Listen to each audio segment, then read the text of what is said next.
Sarah, is the link correct? Because when I clicked on the link in the Zoom meeting, Mm-hmm. it said there was another meeting. Like this is a completely separate meeting from that one.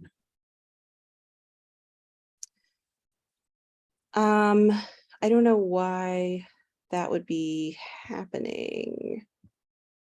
Let me go to our Zoom page. That was what happened to me. That's why I was like patiently waiting because I thought I was in the right meeting. But yeah. Mhm.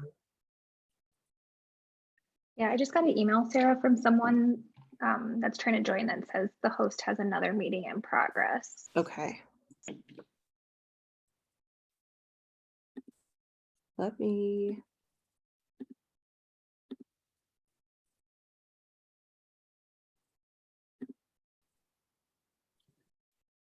You could also just email everybody who attended, Sarah, and send them this new link. Yeah, I think that's what I should do. Yeah, I'm going to do that.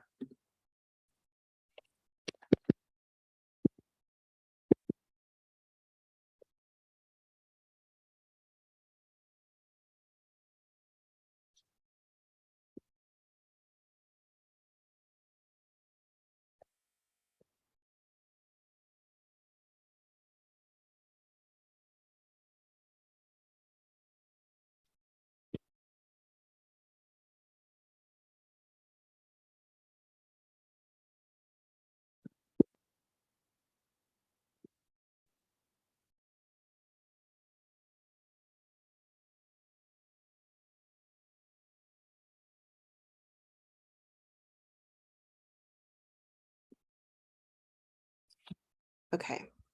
I just sent out the email. So you all actually should get it too. And I hope that that's the right one.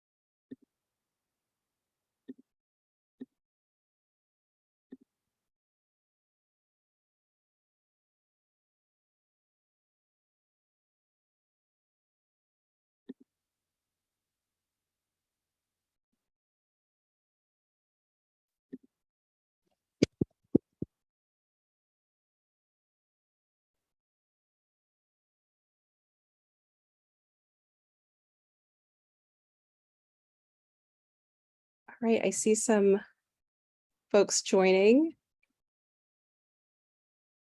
Welcome. Sorry for the technical difficulties. Hopefully that's the last one we'll have this morning.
Hello to everyone joining. We'll get started in just a minute. We had some problems with the link, so we're going to give folks a couple minutes to log on.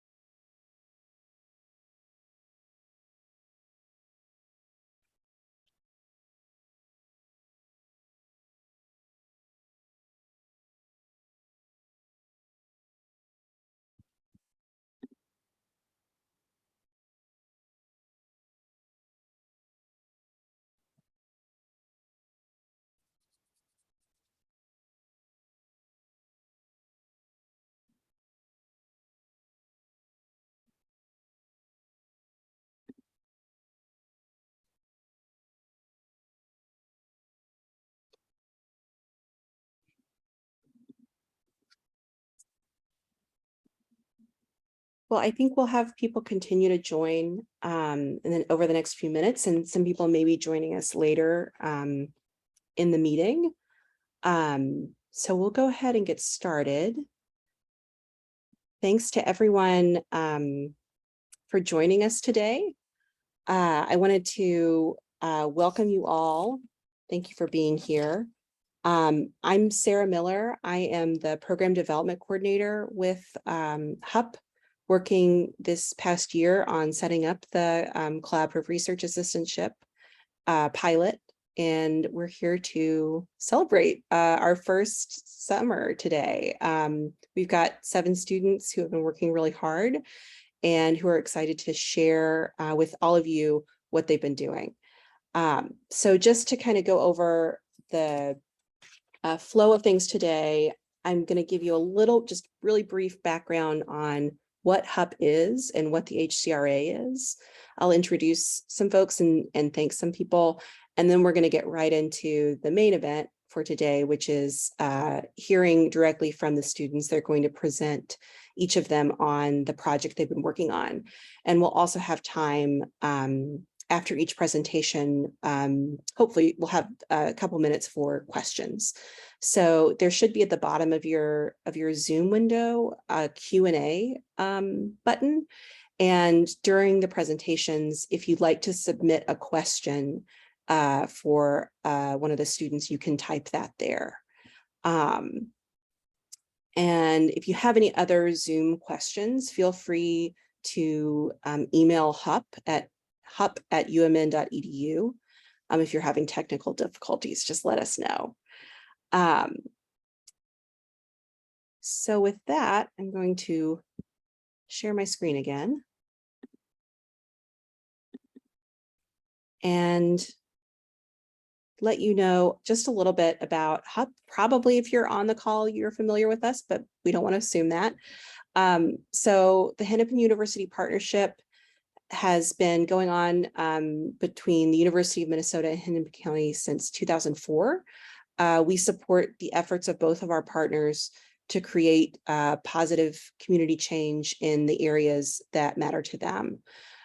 So we do that by making connections, by building relationships between faculty and county staff that might lead to collaborations and opportunities to learn from each other. We support research and research projects, both short-term and long-term, that support the county's priority areas. So this program is a great example of that. And we also try to generate new approaches.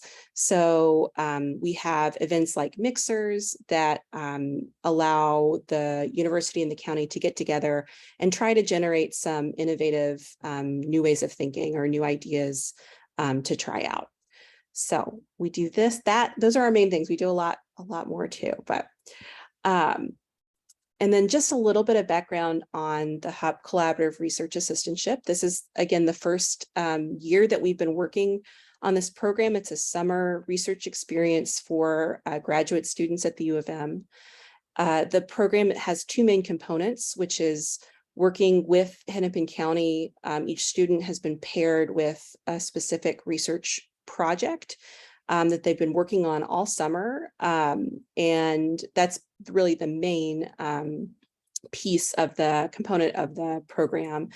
But the students have also been meeting together as a cohort to get to learn from each other, to check in, to reflect, to hear from community members, other researchers, to kind of augment the learning that's happening through their work. So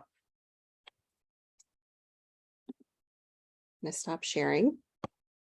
I want to introduce just a couple of folks so that you know who's on the call. And to thank them also. The first person is Scott Vargo, who's the HUP program director, who has been a great supervisor and champion for this program the past year. I want to thank Dr. Lisa Clarkson, who I see is in the attendees list, and we will, oh wait, I can promote you to panelist, Dr. Clarkson. So get ready. That's about to happen. So Dr. Clarkson is a professor in the Department of Curriculum and Instruction. Here she is. And she has been our inaugural faculty fellow this summer. So there she is. Hi, Dr. Clarkson. So she has been a real mentor to our students and has been working with them on their projects, supporting them. She is an award-winning community engaged researcher and brings just a ton of wisdom and thoughtfulness to this work. And we're super grateful for her contributions and leadership this summer.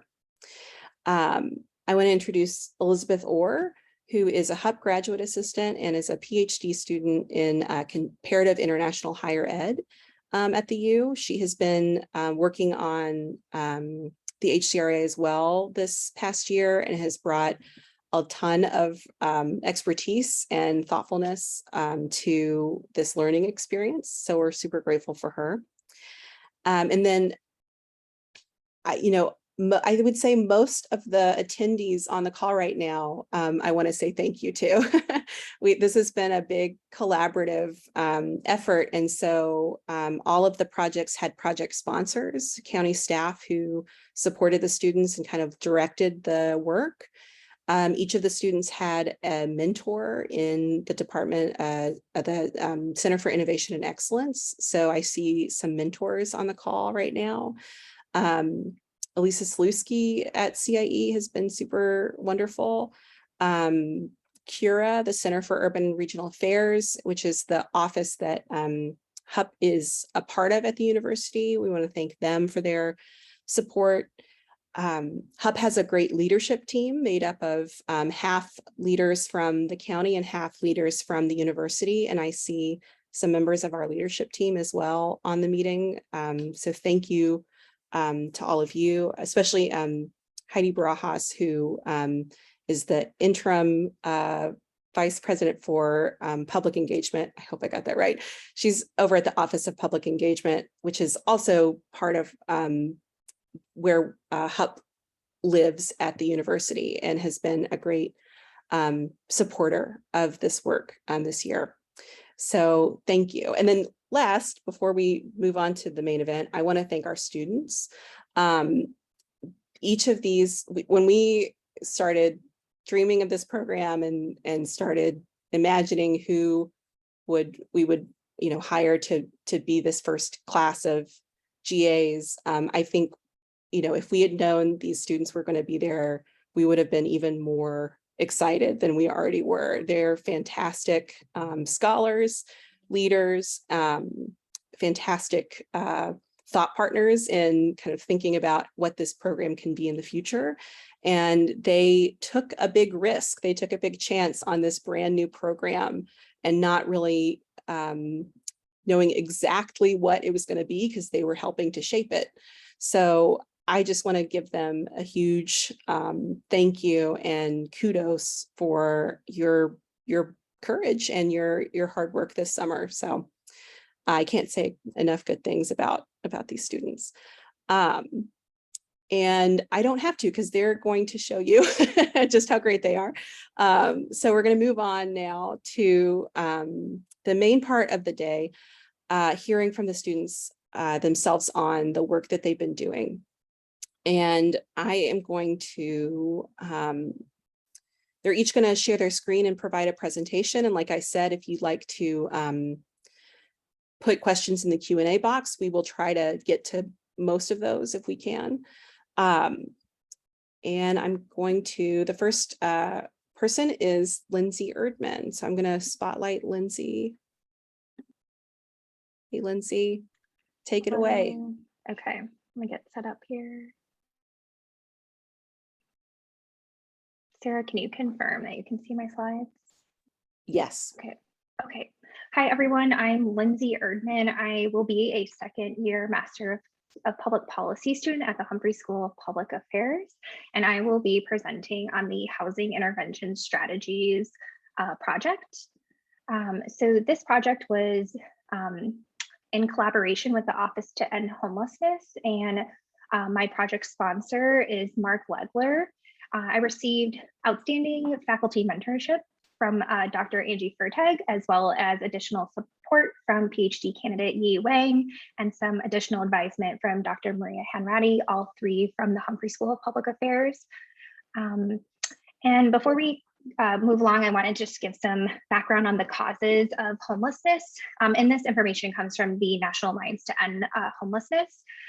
So there's a lack of housing supply, which has been decreasing since the 1980s, while rent prices have increased. Physical and mental health issues can be exacerbated by homelessness and can be a predictor for it as well. Domestic violence in and of itself is a cause of homelessness, and then racial disparities are also a cause of homelessness that can be linked to structural and historical racism, including poverty, housing discrimination, incarceration, and a lack of access to quality healthcare. And then we also see a cause linked to income disparities, that low-income households can be underemployed and facing stagnant wages. And one of the many solutions is to create efficient homeless assistance systems that help people move through the system faster into housing, which Hennepin County is working on. So that brings us to the problem statement for this project, which is internal workflow processes and external forces like housing supply, cost of housing, individual barriers, and many other issues are extending the time a person is experiencing homelessness and therefore disconnected from housing services. So the project goal is to understand what personal characteristics of Hennepin County residents and systemic factors within Hennepin County specifically influence the time an individual spends in homelessness, and also to determine quantitatively who is missing from the analysis, because that's information that we don't have about those specific individuals.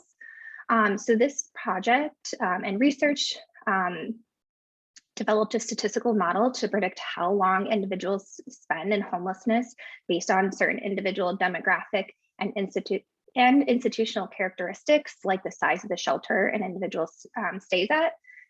The analysis can be used to understand which populations in Hennepin County are most vulnerable to extended periods of time in homelessness, and then the size of the shelter is impacting the time spent in homelessness. And hopefully the analysis can also be used to provide insights to shelter staff about the importance of collecting data in their centralized database, and that the analysis can be used to complement a future qualitative study. So that brings us into the research question, which is, what is the average length of time an individual in Hennepin County will spend in housing instability? I'm also using the word homelessness interchangeably based on the size of the shelter they stay at, their race, disability status, veteran status, and age. So I'm using administrative data collected in the centralized database in Hennepin County, and my study period is January 2019 to June 2022. And my sample is limited to single adults over the age of 18. And I'm using regression modeling to answer this question. So next we'll look at some descriptive statistics in which I'm just summarizing information about the data set, so about people who are in this sample. So we have 8,291 unique individuals, and we see that most entered in late 2020, early 2021. And this could be because in the early part of COVID, during those lockdown phases, there weren't as many entries into the system, so we were seeing more entries later on. And then also we see a lot of individuals in the initial period of the study, and that's because those were individuals who were already experiencing homelessness, and so they're being counted as beginning their period of homelessness at the time of the beginning of the study period. And then our average first entry date into the shelter system is April 11th, 2021. Next, we'll look at some descriptive statistics on race. We see that about 45% of the individuals in this data set are Black, 32% are white, and 14% are Native American. And that's an overrepresentation for both Native American and Black. 13% of Hennepin County residents are Black, and yet they're 45% are in this data set. And the same goes for Native Americans only make up 0.7% of the population in Hennepin County, but are 14% of this sample. Next, we have disability status. So we see that most people in this sample have a disability. And next, most people in this sample are not veterans. And we're looking at veteran and disability status because they are can be predictors of homelessness according to the literature. And then here is the distribution of what age looks like. And we see most people are between the ages of 30 to 39 years old at their first age of entry into the shelter system. So next we have shelter size. So we have most individuals only staying at a large shelter, which is defined as a single night stay facility, compared to a small shelter, which we're defining as a multi-night stay facility. And then we have individuals who stayed at both types of shelters.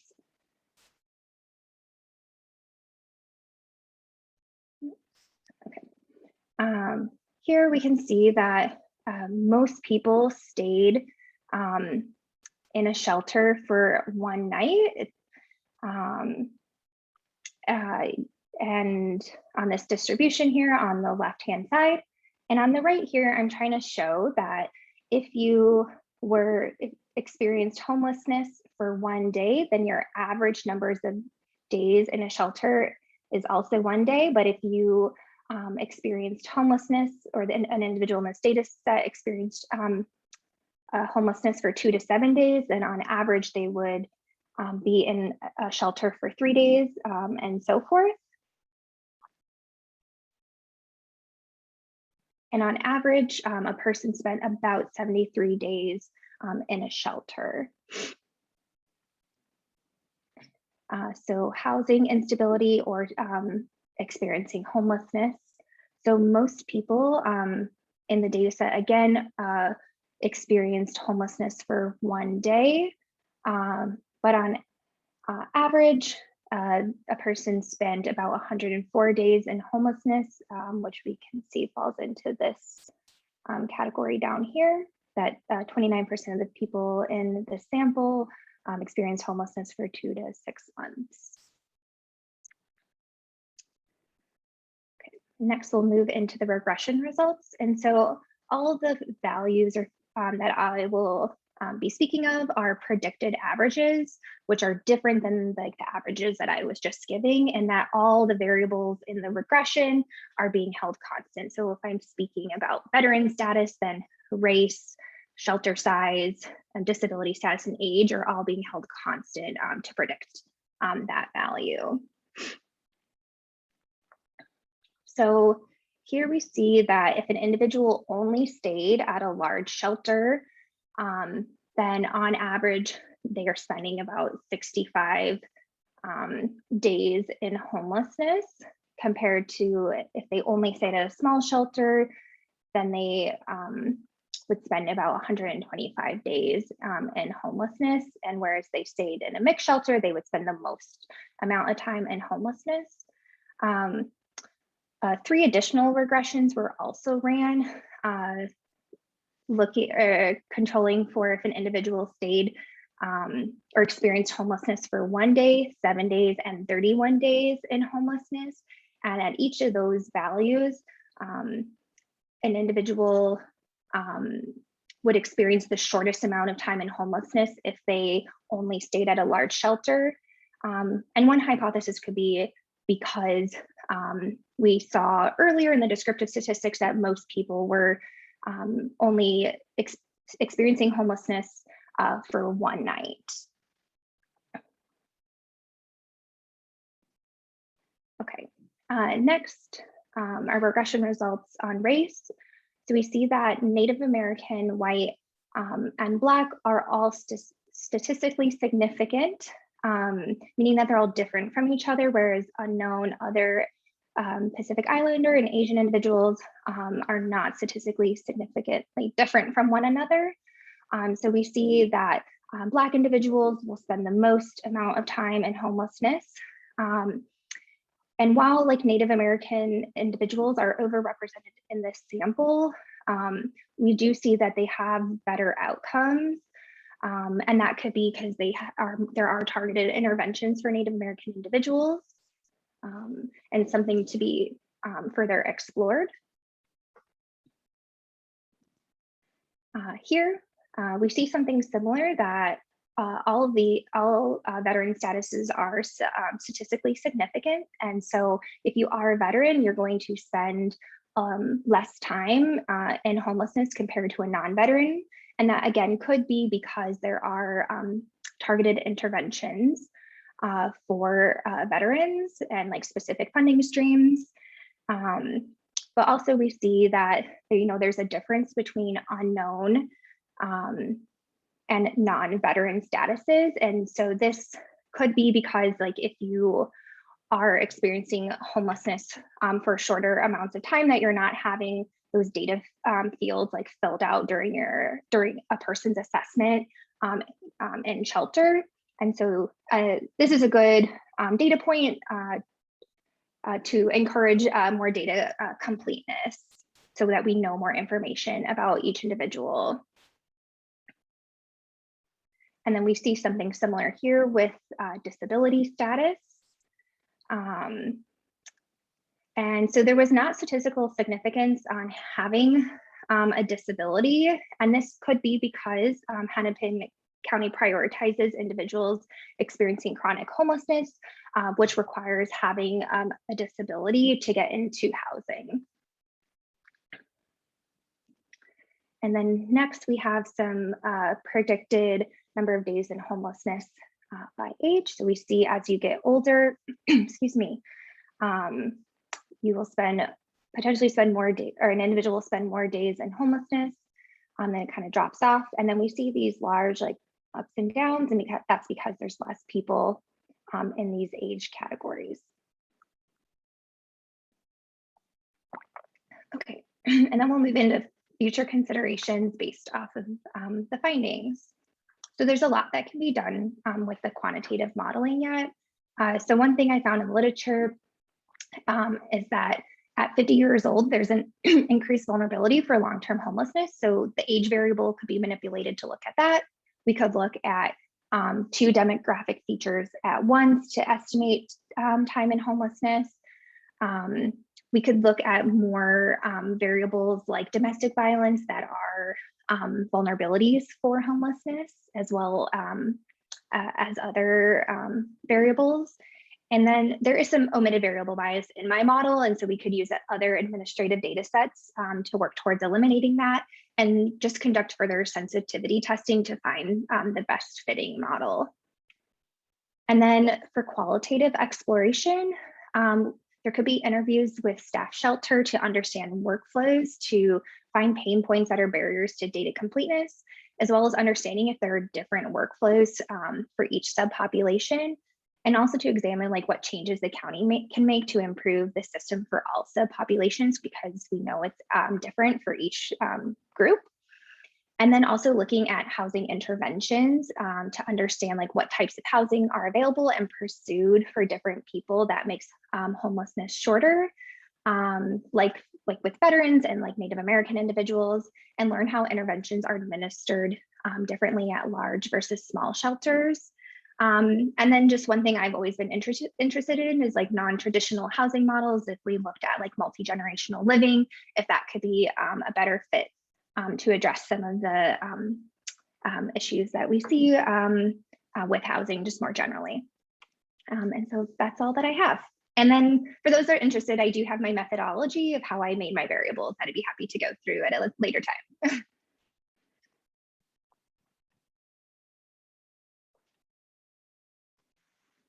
Thank you.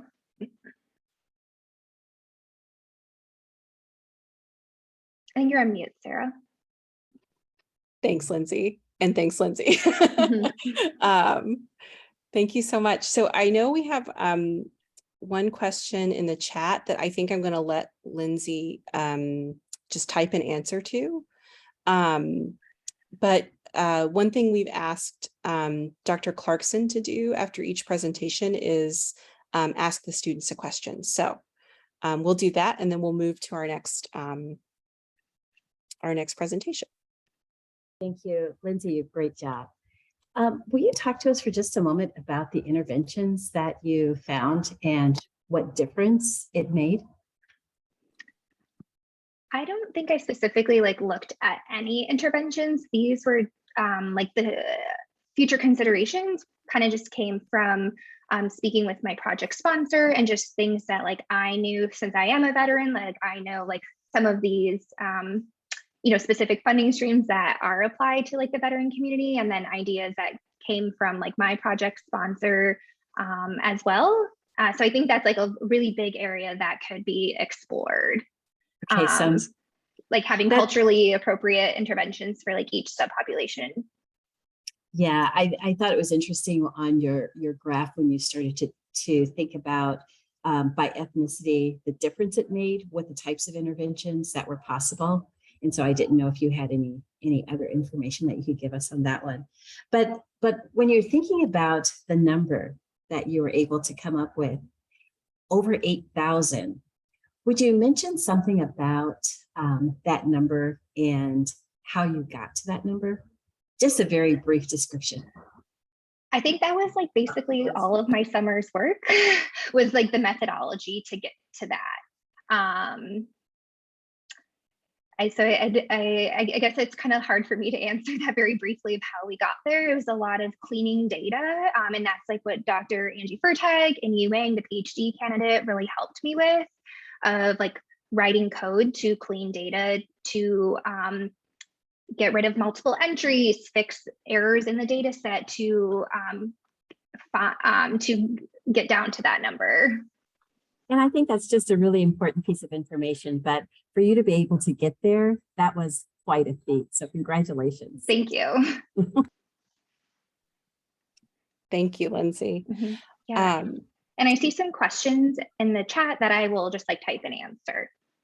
Perfect. So our next presentation is from Chanel Lowry. Hi, everyone. I'm going to share my screen and then get started. Sarah, can you see my screen? Yes. Can you see my notes? No. Okay, great. All right. So hi, everyone. My name is Chanel Lowry. I am, let me move. Okay, move this. All right. So I'm going into my second year as a PhD student here at the University of Minnesota. I'm in the School of Social Work, and I've been working in the field of social work for about 10 years in community integration, housing, mental health, international youth education. And I am really passionate about action-oriented research and holistic well-being, particularly for communities of color. And I'm interested in economic justice, which is what brought me to this project, what got my interest in this project in the summer HUP experience. And my specific research interest focuses on Black social workers and how they protect themselves in organizational contexts and take care of themselves. So self-care and burnout. So like I said, I wanted to be involved in this project because of my interest in economic justice. And so I'm going to be talking about the Guaranteed Basic Income pilot for Hennepin County that I've been working on. I'm going to start by just going over background and then talking about the research design that I utilized, as well as the results, and then the recommendations that I came to. And then I'm going to end with just some of the things that I learned and some of the things that I took away from this experience. And hopefully we have some time for questions. So starting with my background, I want to say that I had amazing project sponsors and mentors during this process. And so Alana in the Economic Supports Department was one of my project sponsors, and Crystal as well in the Housing and Economic Development.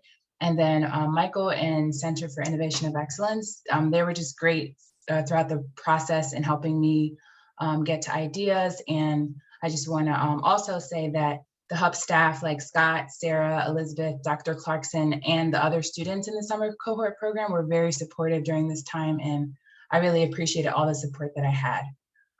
So going into Guaranteed Basic Income, it's a program that provides additional income to people who are participating in it. As I was doing my research, I found that average was like $500. And they provide this income for a specific amount of time. And the average was 6 months to 2 years. This has been something that's been done before. There are several different cities in the United States, like Stockton, California, Jackson, Mississippi, Denver, Colorado, and then also here in Minnesota and St. Paul, there was a program that was done just about a year ago.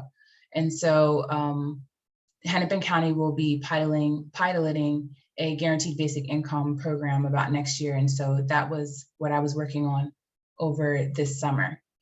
In terms of the research design, we came up with 2 major research questions, and they really centered on the program design and program features.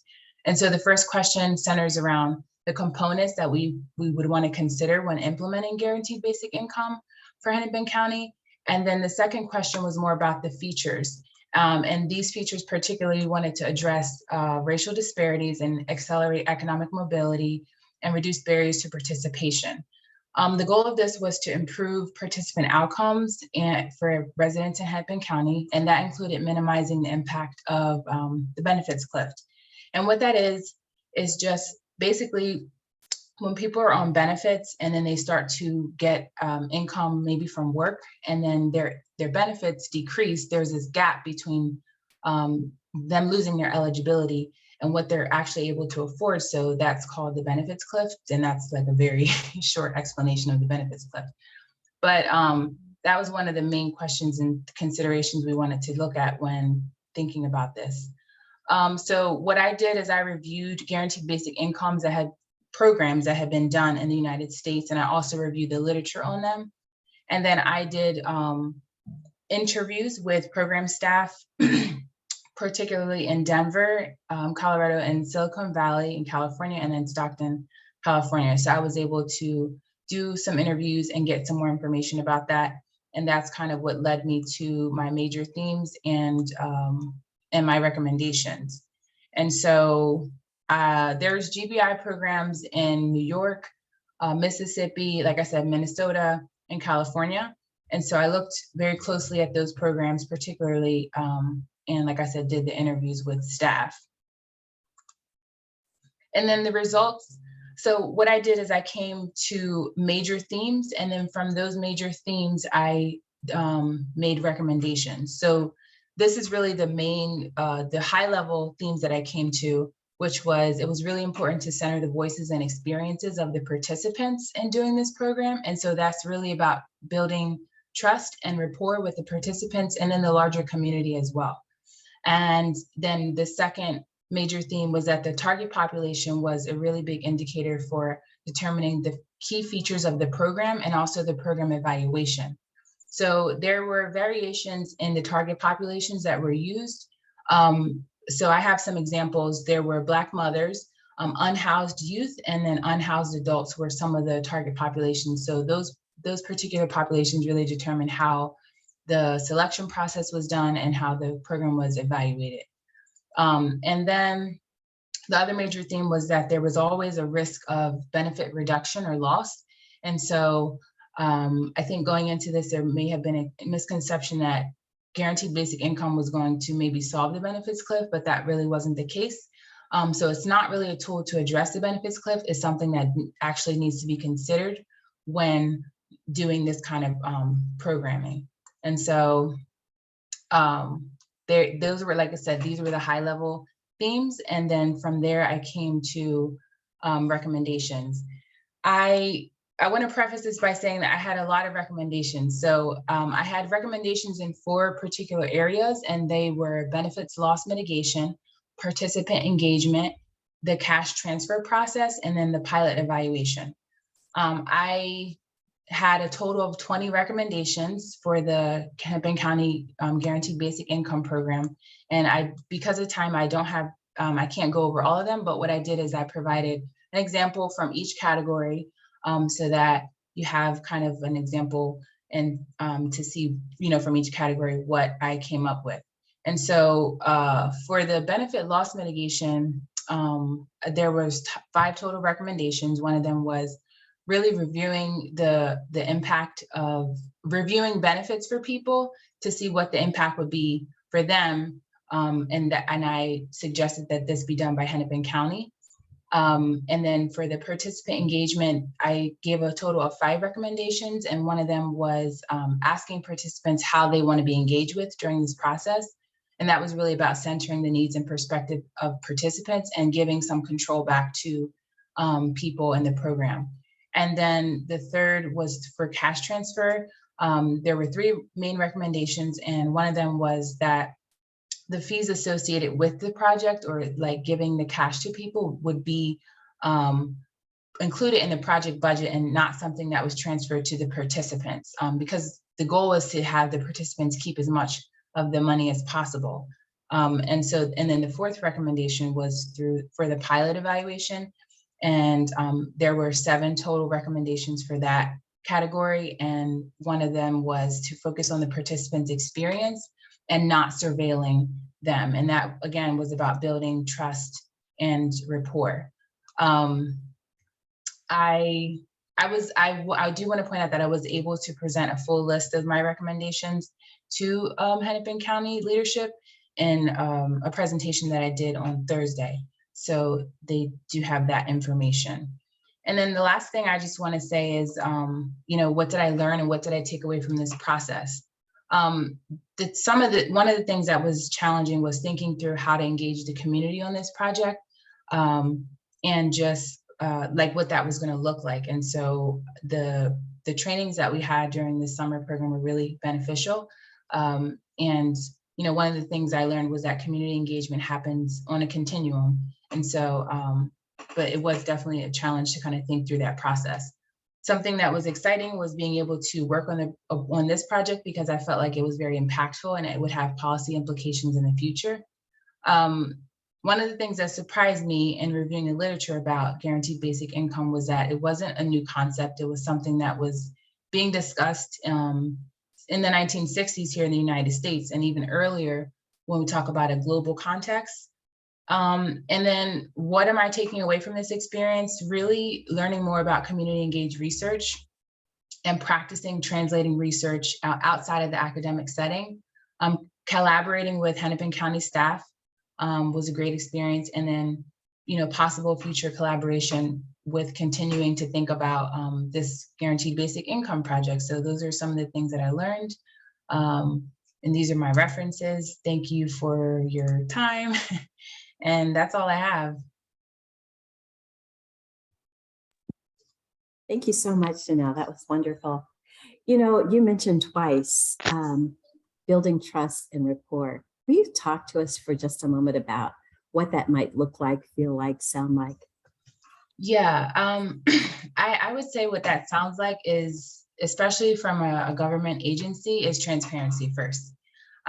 Being transparent about what you're trying to do and the goals and why you're doing what you're doing, I think is super important. And so I thought it was important to continue to mention trust and building rapport.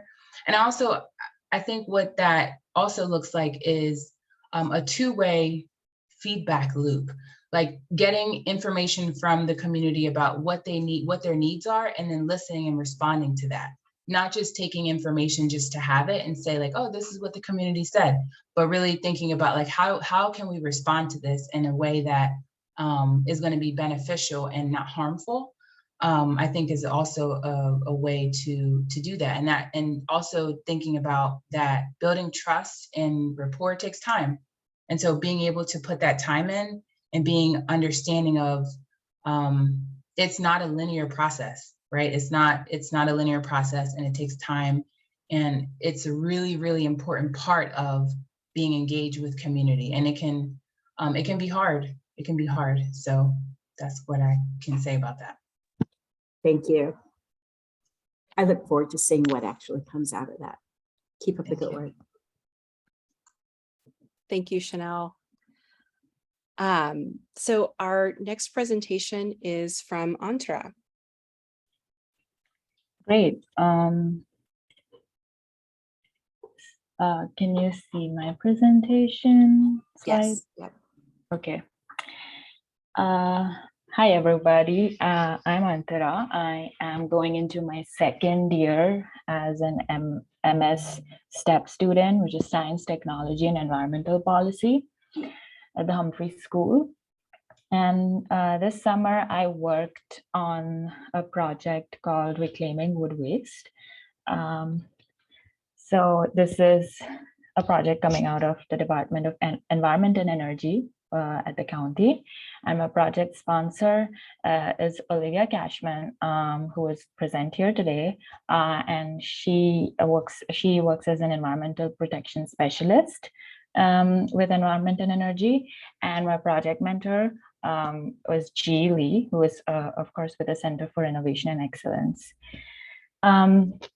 So to start off with a brief summary of the problem and the project background, the county is concerned with the exponential rise in emerald ash, in cases of emerald ash borer, which even though looks really beautiful, but it's really a destructive tree pest, and it destroys ash trees.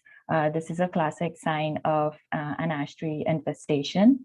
So as a result, this has generated a lot of tree waste, and over the next decade, around 2 million tons of wood waste is anticipated to be generated.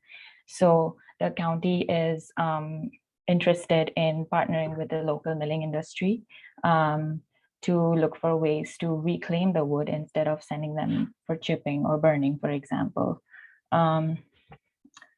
So this summer, I mainly worked on finding information on the industry, particularly sawmill businesses around the Twin Cities metropolitan area, learn about their capacity and feasibility to accept tree waste, ash tree waste specifically, and also to learn more about tree removal companies. I also want to highlight why repurposing wood waste, because it's just a higher method of solid waste management. And it's preferable to both burning and recycling. And apart from it being sustainable, it will also increase the disposal options for the county. And of course, it will also improve the local economy. So before I get into the research design and the research questions, I want to show you this map, which is the number of EAB infestations and where they're concentrated in the county. This is data from Minnesota Department of Agriculture with known infestations, and that is being overlaid with some social demographic data. As you can see, most of the infestations are concentrated in the Twin Cities and surrounding regions. And you can also see that when you overlay with median household income, low to medium household income are residing in the Twin Cities and surrounding regions. Then there's another map with the same infestations map overlaid with BIPOC communities. Mostly Black residents reside in the Twin Cities and the surrounding regions. So I wanted to show this map just to acknowledge that the cost of EAB management is really expensive and maybe burdening to these communities. And there is literature on that, but there's still a lack of recent data. So I just want to highlight the need to prioritize these communities and funding. And also when you have to remove the amount of ash trees that you have that's currently being removed, you also have to prioritize diversifying tree species in these regions. Okay, so I had 2 more research questions, but given the time constraints and our priorities, this was the main thing that I wanted to focus on. which is to identify the potential partners in the industry who could help us reclaiming the wood waste from ash trees. So I designed and sent out 2 surveys and I created this on Microsoft Forms. Each survey had around 11 to 12 questions. And the sawmill survey got 11 responses and the tree care one got 17. And each of the surveys were put out for around 2 weeks, and I followed up with 4 of the respondents because I had more questions. So I'll be presenting the results in graphs. So let's look at sawmill industry survey results. The main purpose of this survey was to just find out who are the businesses that are currently working with tree waste and who are interested in processing ash tree waste in the future. So currently, only 3 businesses are working with tree waste, and by tree waste, I mean diseased or fallen trees, and most of them are not. So those who are not, their main sources of wood are listed on the right graph. And other just means that either they don't know or they contract with third-party lumber retailers. But what's good about these businesses is that of those who do not work with tree waste at the moment, 2 of them are interested in working with ash trees in the future, but they would need additional help. Some of them were saying so these are the common themes that I picked from the survey on what would help. Additional sawmill machines, of course, and then some of them also said that they need logs that are specifically dimensioned, and a lot of them also said they need either already kiln dried logs or they need kiln drying equipment. Transportation was also a big factor. And then upon interviewing 2 of these businesses, I also found out that one of them, for example, has the capacity to store high volumes of logs at a different location, but they need some sort of stipends or financial incentives to rent out the space to store those logs. Then this is the survey results from the tree care survey. Olivia and I wanted to know what the tree removal companies were doing to address the problem, because a lot of the sawmill businesses said that they get their lumber supply from tree removal companies. So the primary objective of this survey was to just know where the ash trees end up after they have to remove a diseased tree. So this is interesting because only one of them said that they haul their waste to sawmill businesses, and most of them end up in either yard waste sites or bioenergy facilities. And then I was also interested to know what their barriers are currently to manage EAB-infested ash trees, and lack of capacity at disposal facilities is the top barrier, followed by high removal expenses and just the increasing amount of ash trees to dispose of. But the good thing is many of these tree removal companies are looking for more disposal options and are open to sending this waste to timber businesses around the Twin Cities. So yeah, based on the survey and the interviews that I conducted, these are some of the broad recommendations. First 2 are the most important ones, although the details need to be figured out as we move into the future. And so the first one being incentivizing tree care companies to haul more waste to sawmill businesses. But on the other end, it's also important to equip these businesses in the first place. So as I said, they need additional machines and any other kind of support to enable them to take higher volumes of wood. And the third is an urban wood agreement, which is a term that I borrowed from a model that's followed by a Wisconsin-based a wood reuse organization. It's called Wisconsin Urban Wood. They had an agreement with the city of Marshfield, a wood use agreement between the city's logs that the city controlled on municipal lands and the organization's extensive network of woodworkers in the community. So there are many other organizations in the country and in Minnesota, which the county could potentially partner with. And I think that would be one of one of the many impactful solutions that the county could look into.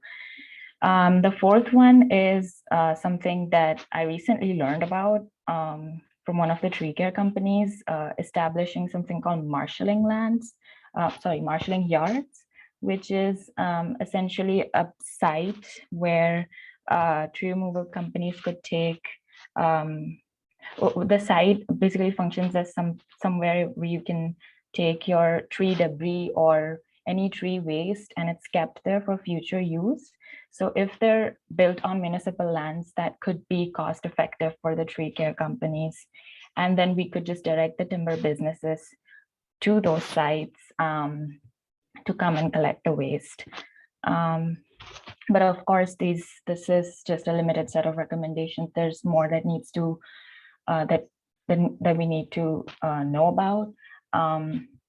But I also was interested in the county's current resources, opportunities, and partnerships to sort of translate the knowledge, what we know so far, and convert that into actionable policies. And then another thing that had I had more time, I would have done that to conduct in-depth interviews with tree removal companies, in particular, private organizations, and also sawmill businesses in general. I got the opportunity to tour Wood from the Hood, which is an important partner of the county. But I think if we were able to do more of those businesses and just to see how they operate and learn about their capacities in person, that would be really great. What does the final product look like? Which is, yeah, I understand it's a long-term question, but something that we need to keep thinking about. And then lastly, but not the least, incorporating an environmental justice lens. A lot of work is already happening. I know that Minnesota Department of Natural Resources, they have a grant program where they are prioritizing BIPOC communities. But as I show it in the maps, we need to do more. And yeah, and lastly, my learnings from this whole experience. One of the challenging things about this project was following up with the survey respondents, and it was difficult to follow up with them because I would call them mostly, but they would not. Of course, they're busy folks, so they don't always have the time. So I decided to email them, but I think I sent out like 13 to 14 follow-ups and got 4 to 5 responses. Yeah, something better than nothing. But that was a challenge. And then just figuring out where the project fits in the realm of community engagement research. Unlike other projects like housing intervention strategies and guaranteed basic income, it's obviously community engagement work. And this one is too, but just because it's relatively new and we're still in the learning phase, it was just challenging to just figure out where it fits in community engagement work. What was exciting for me, learning about emerald ash borer itself. I did not know what it was because I'm not from the US, but I learned a lot about forestry, insects, trees. I have this newfound appreciation for trees and the environment, but at the same time, it's concerning because the problem has been there since early 2000s, even before then, I believe. And we're still grappling with it. And then also another exciting aspect about this whole experience was just working in person and in the county buildings and attending in-person meetings with the waste reduction recycling unit and lunching with my colleagues later. A surprising fact, which may not be surprising to others, but it was for me, that St. Paul's District Energy which is a bioenergy facility, is the only site that's capable of handling hundreds of thousands of wood waste at the moment. So it just further says that we need to diversify our disposal options. Therefore, this project is really important. The two main things that I'm taking away from this experience are qualitative research skills. Before that, I was not really experienced with survey designing, but Olivia has been really supportive in guiding me and designing the surveys. And I believe I know thing or two about interviewing now, but not perfect. And then just learning about the county itself and making professional connections. And hopefully in the future, I can contribute to this project in some capacity. So yeah, that's it. You can reach out to me further on my Hennepin County email, but I think it will be disabled soon, but that's why I have my school address here. Thank you.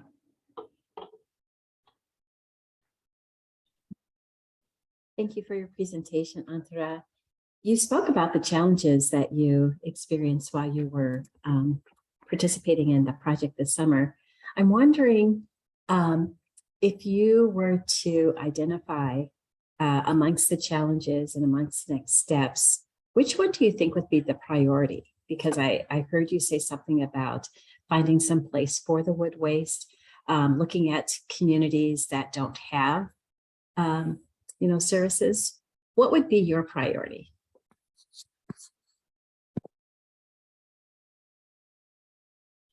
That's hard. I think my priority would be just to find more businesses that currently have the capability to take in waste and just kickstarting the project, I suppose. Sounds good. Thank you for your work on that effort. Thank you. Thanks so much. So our next presentation is going to be Sam.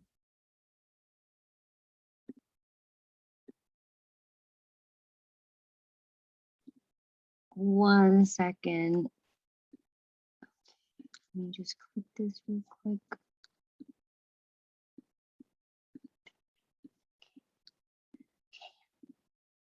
Okay. Hi, can you see my screen? Yes. And can you see my note? I don't think so. I can see your tabs up at the top. Oh, okay, but not my speaker note. No. Okay, perfect. Okay, then I'm ready. Okay. Hi, my name is CU Samantha, and this is I'm the graduate assistant for the Anti-Hate Initiative Hate Crime Prevention Project this year. For the pilot program, I'm a second-year Master of Human Rights student, she, her pronouns, and my project sponsor for this project initially was Carrie, and then now I turned to Ifra. I've both received really great support and guidance throughout this 3 months, which I'm really grateful for. And I'm also really grateful for my mentor, Lisa. She has been amazing, and I just want to put it out there, and I'm gonna start. Great. So before we completely jump into the hate crime prevention project that I've been working on, I do want to mention the history of the Anti-Hate Initiative in Hennepin County, and just to give you a brief idea of what resources and what has been done in this area for the Hennepin County.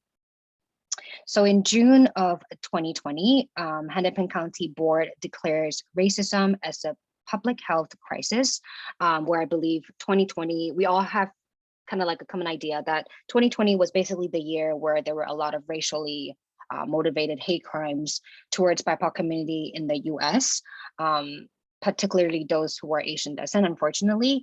And I feel like this announcement basically marks the Hennepin County finally giving the attention and raising the awareness of hate crimes within the county, which is the start of this whole project. And following the announcement in September of 2021, Hennepin County Board of Commissioners approved $1 million towards the anti-hate initiative. And this all thanks to the committed effort of District 1 Commissioner Lundy from Brooklyn Park. This was a huge step for the Hennepin County because this was an $800,000 increase over what was initially approved the week prior.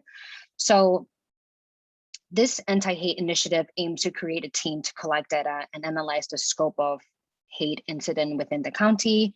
The team will then make recommendations to mitigate, reduce, and prevent incident. And so fast forward in March 2020, a few months ago, Hennepin County collaborated with the University of Minnesota to work on hate crime prevention, which is where me as a graduate assistant go in and start working on this project as summer project as a research assistant to basically collect the data and analyze the hate crime within Hennepin County. And so in July of 2020, which is a month ago, a new department was created called the Safe Communities. Safe Community is under Hennepin County Health and Human Services. This new department is where the anti-hate initiative will be placed under. Meanwhile, two other projects, gun violence and no wrong doors, will also migrate to the same department. As you can see, this anti-hate initiative is like an ongoing project and it's changing every single minute and second. And I'm really great to be in the process of like, you know, the new department and everything. And so obviously, when we talk about hate crime prevention, we have to talk about what is hate crime. And so oftentimes the term hate can be very misleading. When used in hate crime law, however, the word hate does not just mean rage, anger, or general dislike like we all think. In this context, hate means bias against people or groups with specific characteristics that are defined by the law. So at the federal level, hate crime laws include crimes committed on the basis of the victim perceived or actual race, color, religion, national origin, sexual orientation, gender identity, or disability. And here, the crime in hate crime is often a violent crime, such as assault, murder, arson, vandalism, or threats to commit such crimes. It may also like cover conspiring or asking another person to commit such crimes, even if the crime was never carried out. So in the simplest terms, a hate crime must include both hate and a crime. So here I kind of want to talk about for state, sorry, on state, within the state of Minnesota state and what the statute is. So within Minnesota, a person who violates section 609.221, .222, .223, which basically means assault in the first, second, third degree, because of the victim's or another person's actual or perceived race, color, religion, sex, sexual orientation, disability, as defined in section 3638.03, blah, blah, blah, blah, blah. So as you can see, within the Minnesota statute, they have a very similar idea of what hate crime is when compared to federal. It's pretty self-explanatory. And so you might ask, as you can see, like hate crime is something that is so like self-explanatory and so direct. Why would there be a lot of misunderstanding or what are some confusion that could be caused? And here I kind of want to talk about like, what are some complications and loopholes and gaps that we can see when talking about hate crimes, because these complications not only complicate the actual data collection from FBI to state to counties. It also could be just in general confusion for the general public. And so here, according to the city of St. Paul, Minnesota, I have listed some scenario that does not count as hate crimes. So here, the first is if the suspect is in the process of committing another crime and calls the victim a derogatory term or derogatory name, this does not count as hate crime legally. Second is if the suspect uses insulting or derogatory words, but does not place another person in a reasonable fear of harm to their person or property, this does not count as hate crime as well. However, you might ask, like, we all, not only just hate crime, we all have a totally different definition of unreasonable fear of harm. It might even be more complicated because for me, the reason fear of harm could be very drastically different to somebody else. So this definitely caused a lot of complication and confusion for local citizens and even law enforcement. And so another is if the incident was a crime, but it was not believed to be motivated by your status. As we mentioned before, it would be like race, gender, religion, et cetera, et cetera. And so in this case, is even though the police would still follow up on the crime to the full extent of the law, it usually just won't be charged as a hate crime. So in this case, it's like this hate crime, because it was alongside with another crime, it doesn't recognize into the system. And so it wouldn't be within the statistic, which could cause a lot of problems. And so the last incident I found is if the incident is not found to be a crime, there's often not much enforcement action police can take. And so all these incidents doesn't mean what happened to these victims wasn't wrong or wasn't hate. However, most of the time, these are not classified as hate crime. Instead, it would be classified as hate incident. And most of these time, hate incident are not recorded within the system because just like in the idea of FBI world and in the idea of like Minnesota state statute, it does not reach to the crime area, the criteria of crime. And so before I continue, I do want to have all of us and have all of you to put the scenario and criteria into the back of our mind and know that the statistic I would be presenting have a lot of holes and gaps in the idea of like where hate crimes, most of the time, a lot of them would not be recorded due to different scenarios. And so moving on, I've talked about federal and I've talked about state. I want to talk about the different within the different counties of Minnesota. So primarily when I first started my project with Hennepin County, one of my primary duties is to actually draw parallels from different counties or even different states to find similarities and to find what kind of measurements and prevention has taken in these areas and see whether we can implement into Hennepin County and basically see them as a goal or maybe see them as a role model. And so one of my main criteria was to first research the demographic of Hennepin County and then find different counties that have similar demographic when compared to Hennepin County, and then go in to see what kind of measurements was done. And so when we find these measurements and methods, it could potentially be applicable to our own county, Hennepin County. So one of the two main counties that I found within Minnesota is Dakota County and Washington counties. And here I have two pamphlets that was done by them called the Confronting Hate Crimes. And here, this first page is by the Dakota County attorney. And so here they talk about what is crime motivated by bias, hate crime. And they have a very similar idea of what hate crime is when compared to the Minnesota state and the FBI. And then they talk about what type of crimes are included in this definition, how does the law treat crimes, hate crimes differently from other crimes, who investigates and prosecute hate crimes, what should you do if you are the victim of a crime or of a hate crime, and what are the specific hate crimes. And I think this is a great pamphlet to spread awareness and to give it to like, you know, local citizens and the community, which basically give them a whole idea of what hate crime is, because how would you even start tackling hate crime if you don't even know what hate crime is legally? And I think a lot of the times, even when I first started, I don't know, like there is so many different criteria in order to categorize a whole incident to become a hate crime.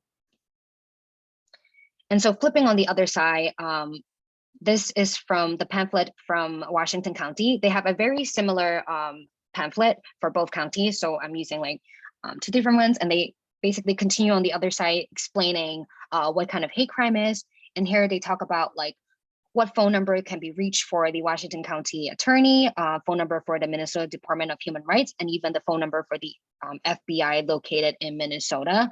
And I think this pamphlet would be extremely helpful if Hennepin County could do as well. So I just wanted to put it up here and give it as an example. And so moving on, I do want to jump into some statistic I have found under the United States Department of Justice. And so on the left-hand side, we can see that there is a hate crime incident report in 2019 for Minnesota. And looking on the bottom, focusing on 2017, 2018, and 2019, total number for 2017 is 150. For 2018 is 126. And in 2019, it has a total of 104 cases. So interestingly, you can see that there was a decline of the total number of bias motivated crime. And specifically within race, ethnicity, and ancestry, you can see it goes from 92, 72, and 59. So there is a declining trend. However, here on the right side, showing the hate crime incident in 2020, immediately going in the bottom in the category of race and ancestry, ethnicity. In 2020, the bias motivated hate crimes has increased to 134 cases, which is up by 127% within Minnesota. And this is huge, a huge number when compared to 2019. And the total cases in 2020 is 196, which is the highest hate crimes that has been recorded in Minnesota history since 16 years ago.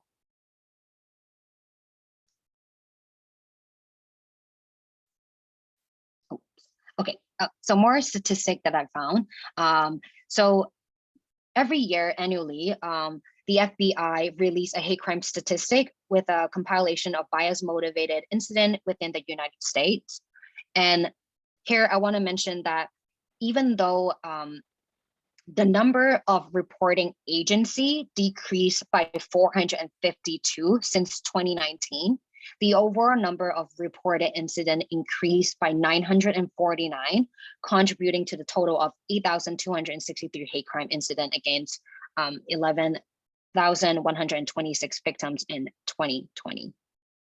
Usually when we think that there is a decrease of agency, because there is not much, because there's a decrease of number of people of reporting to the FBI, we would think that the hate crime incident would decrease. In this case, definitely not. Meanwhile, Minnesota has 196 total number of motivated crimes. And as I mentioned before, this last time Minnesota has reached this number was 16 years ago. And per the FBI statistic of 2020, the Hennepin County has a total of 31 agency reported, including Bloomington PD, Brooklyn Center PD, Brooklyn Park PD, Champlain PD, Edina PD, Golden Valley PD, University of Minnesota Twin City, and Maple Grove PD, et cetera, a total of 35. And so after I have calculated all the 35 agency reported, within 196, there's 55 total cases coming from Hennepin County, which is 28% when compared to the total number of hate crimes reported in Minnesota, which honestly, I still think it's a pretty huge number, especially there's a lot of different counties within Minnesota, and Hennepin County was taking up the 28%. And so here I'm running out of time, but here I will be talking about my final thoughts for this project and the gaps in future direction. So first, I want to talk about the gaps in future direction for Hennepin County. And so when I first started this project, and as I mentioned multiple times previously, I realized there's a huge gap in the collection of data, not just only from the idea of hate crime, the difference of hate crimes and hate incident, and that sometimes because it's accompanied by other crimes, it wouldn't be registered as hate crimes. This is already a huge problem. But the other problem is also the lack of readily available resources. A lot of people in Hennepin County generally do not have the idea of who should they call and how to report a hate crime, or what even is considered a hate crime. So I think that generally is a biggest gap that I've seen for Hennepin County. And I think it would be great if we could start having doing simple pamphlet and having the anti-hate initiative led by community base. Then a lot of more community members would realize what hate crime is and that how impactful it could be. And so the other direction that I would recommend for Hennepin County, or that I think Hennepin County can go for, is focusing in collaboration. I think collaboration is very important when dealing with hate crime, which is such a huge and prevalent topic for Hennepin County. One of the local NGOs, like Communities Combating Hate, is a coalition advocating for policy change, and they make up 15 different organizations. I think it's a great idea if Hennepin County could work hand in hand with a huge organization and basically reaching out to 15 different local NGOs and to kickstart this anti-hate initiative. And so the other part that I wasn't able to put in this presentation was the previous initiative or research that was done was the comparison of Hennepin County towards the LA County. And within there is basically one of the goals that the Hennepin County want to do for the anti-hate initiative was to work like LA County to create a hotline. For LA County is 211, where citizen can just quick dial 211 to report hate crime that they see or that they experience, and automatically these numbers would go into a central database, and creating a larger platform for maybe community members, local members, or even like FBI and other local NGOs to access and see, which I think would be extremely effective. And upon my research, I have found that city of Minneapolis have a 311 hotline and resource for access to city services. That hotline is usually used for a situation for non-emergency assistance and crime reporting, such as verbal abuse without terroristic threats. However, I do think there is a possibility that the Hennepin County could work hand in hand with them and maybe create a similar idea on 211. And so the second point I have is I want to talk about major challenges for this project. This whole project has been a full roller coaster from departmental and supervisor change to some family issue. I'm currently in Hong Kong, and it's right now 1:30 a.m. So it's like midnight. And throughout the department and supervisor change that I talked about in the first slide in the middle of July, it created a lot of obstacles and challenges for me, alongside with my grandpa passing away, which is explaining why I'm in Hong Kong. I was in a really low point for our project. And I think the reason why I'm experiencing such a hard time was because, or so much challenges, was because when I first started the project, I have great ambition and great expectation, and I was hoping everything would go my way. But as you all know, like even if you plan everything out, accident happen, and incident like this, they're unpredictable happens, and sometimes you just have to work over it and overcome these obstacles. And I think that's what I did. Like right now, I am in a really peaceful state of mind. Honestly, really thanks to my mentor, my supervisors, and also the HUP staff being so flexible with me. I was able to overcome all these like challenges and enjoy the process. And even though I know I was sacrificing a lot of mental health, like time differences, and there was a lot of things, but it was so worth it for me, which go hand in hand with the learning, is that for my personal growth, I have grown so much, so much as a person when compared to 3 months ago. And I have no idea that this was going to hit me.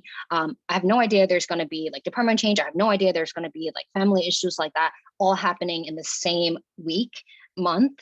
And that experience really helped me navigating my own emotion and professionally and personally, how to do balance and how to overcome these obstacles to be a better version of myself. And I'm proud to say, I think I'm in a better place, and I think I'm a better person when compared to like during that time. And so I don't regret any part of continuing this project and like squeezing all my effort on this, because I myself really grow so much and I really appreciate this.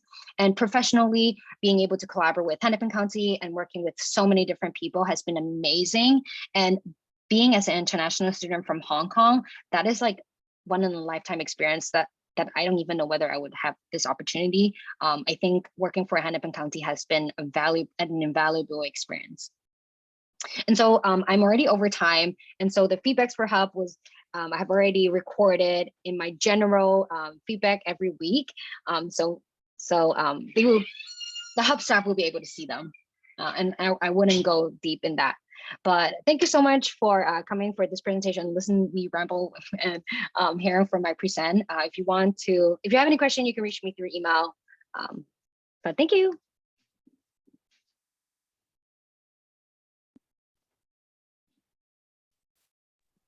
Thank you, Sam. I think what your presentation and your what you just demonstrated to us is that life happens even amongst all the other things that responsibilities that we have and things like that. So way to be tough and hang in there. My question for you is, if you were to have time, unlimited time or resources on this project, you spoke about a brochure, but what would your next step be as a researcher? So I think the first step I would do is recruit a group of professional people to work on this hate crime project. I think this is definitely not a one-man job, and this is something that requires a long time of data collection. 3 months is definitely not ideal. This could be a year, 10-year project. And so initially, I think it's very important to have data collection, because in order for us to actually know where the problems are in different part of the county, we need to know like how many people are affected and what are the loopholes in this. And like you said, I find out one of the gaps that I seen was the reporting system. I don't think Hennepin County has a great reporting system in that case. And so having that pamphlet, letting people know what hate crime is, and so people would know like, oh, when they experience something, this might be something that I could report and take legal action on. This is the first step. And the second step would be having an easy, maybe a 211 hotline for a local citizen to just like call and report. I think that would be amazing if we can go to that part. Thank you so much, Sam. Thanks for staying up late again. Our next presentation is going to be from Vanessa.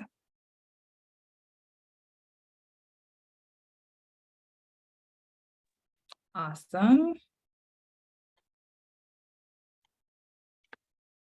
Okay, so hello, thank you all for joining us today. My name is Vanessa Narco. I am a third-year doctoral student in the Communication Studies program, and I was paired with the Office of Broadband and Digital Inclusion this summer. And this presentation is going to be a brief summary of all of what I did. I'm going to start giving some background on the ACP, OBDI, and the digital divide, and walk you through my research design and expand on some takeaways from the fellowship.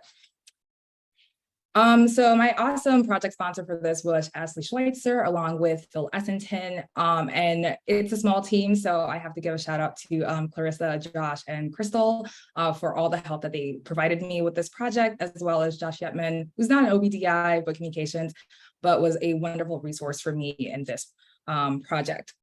So OBDI, the Office of Broadband and Digital Inclusion, hereafter called OBDI, was created to reduce and eliminate the digital divide in Hennepin County, which was really exacerbated during peak pandemic time.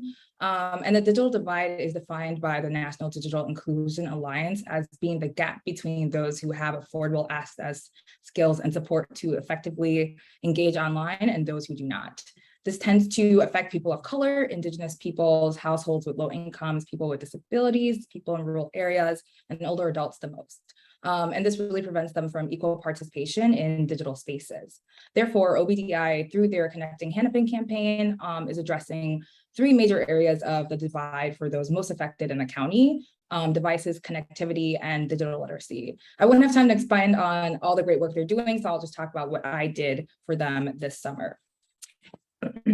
So my work centered on the Affordable Connectivity Program, which, if you're familiar, is a federal or nationwide benefit that provides a monthly internet discount of $30 to households with low incomes. It's run through the Federal Communications Commission, which regulates like interstate and international communications through cable, radio, television, satellite, and wire. And looking at the infographic on the screen, it also provides a one-time device discount per household and a higher discount on tribal lands. The ACP was intended to address problems of unaffordable broadband and poor internet and web accessibility. Many scholars and health practitioners have deemed broadband internet access as a social or super social determinant of health, like access to food or health coverage. And the ACP is one of many interventions the federal government has to eliminate the digital divide. It was actually built on a previous program called the Emergency Broadband Benefit Program, EBB. And this program, the ACP really assumes that cost is the primary barrier to broadband internet access, and it really focuses more on the economic aspect of it. The FCC dedicated a lot of funds towards consumer outreach because of the lack of national awareness of the ACP. This lack of awareness means that an estimated 48 million households in the US that qualify for it may still be overpaying for their internet service, may not have internet access due to paying for other household costs, and just may lack comprehensive digital skills in regard to work, school, and and entertainment. So as of February 2002, only 10 million of the estimated 48 million were enrolled in the ACP. With that context in mind, the goal we had for my project was focused on evaluating promotional strategies for ACP outreach, and also on getting feedback from residents on the program, which there's not as much data on in terms of their numbers and stats for how many people are in it or how many subscribers, but not much on how people are engaging with it and how it's working out for them. So we were asking questions like, is $30 enough? Is cost really what's preventing broadband adoption? And what do they really think about the ACP in general? So the brainstorming that came from the project goals were summarized in the research question, which was what strategies would be more effective in increasing ACP outreach by OBDI and community-based organizations in Hennepin County. We kind of broke it down into 3 sections, which had to do with reframing language and print and online collateral. Is it clear? Does it make sense? Evaluating the simplicity and stickiness of the messaging, what catches people's attention and what sustains it. And lastly, sorting out which mediums work best to promote ACP to residents. So is it social media? Is it videos? Is it print? So going further with that, the data collection portion of this research design for the project leaned more qualitative.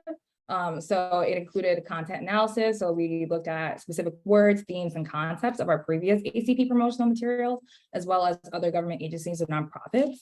Observations. I spent a lot of time at Minneapolis Central Library this summer, observing library patrons, and clients of our digital navigation sessions, which focuses more on digital literacy and devices.